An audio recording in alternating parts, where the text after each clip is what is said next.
They rose from exile to rule a quarter of the world's wealth. They forged an empire of 100 million souls, built wonders of white marble, and then watched it all slip away. This is the story of the Mughals, their rise, their triumphs, their splendor, and their fall. The story begins with an exile. In 1526, a prince named Babur, descended from both Timur and Genghis Khan, rode down from the mountains of Central Asia with a small but fearless army, chasing a kingdom he did not yet have. On the dusty plain of Panipat, Babur faced the mighty Sultan of Delhi, outnumbered nearly 10-1. But he had gunpowder and cannon, weapons India had never seen in war. In a single day, the old order shattered, and the Mughal Empire was born. Babur's grandson, Akbar, would raise that empire to greatness. Crowned at just 13, he was a warrior of relentless ambition. Year after year he marched, through Rajasthan, Gujarat, and Bengal, until Mughal banners flew over nearly all of northern India. But Akbar knew that conquest alone could not hold an empire of many faiths. He abolished the hated tax on non-Muslims, married a Hindu princess, and welcomed scholars of every religion to his court.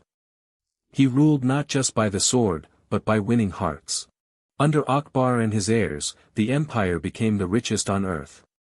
Its treasuries overflowed with gold, its bazaars traded spices and silk across the world, and its armies of war elephants and cannon made it a power no rival could match. This was the Mughal Golden Age. That wealth flowed into breathtaking art and architecture. In Agra, Delhi, and the red-walled city of Fatehpur Sikri, fountains sang in courtyards of inlaid marble. Workshops produced miniature paintings so fine they seemed to breathe, blending Persian grace with Indian color. The Mughals were master builders. They raised soaring red sandstone forts, laid out gardens designed to mirror paradise, and crowned their cities with mosques and palaces. Persian poetry, Hindustani music, and a new shared culture blossomed under their patronage. Their crowning masterpiece rose from grief. When Shah Jahan's beloved wife, Mumtaz Mahal, died in childbirth, he summoned 20,000 workers and the finest artisans of 3 continents. For over 20 years, they labored beside the river Yamuna.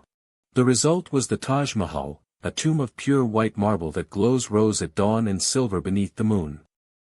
It was love carved into eternity, and it remains, to this day, the most beautiful monument ever raised by human hands. But glory carried the seed of ruin. Shah Jahan's son, Aurangzeb, seized the throne by imprisoning his father and killing his brothers. Austere and ruthless, he pushed the empire to its greatest size, yet his endless wars drained the treasury and his harsh laws turned loyal subjects into rebels.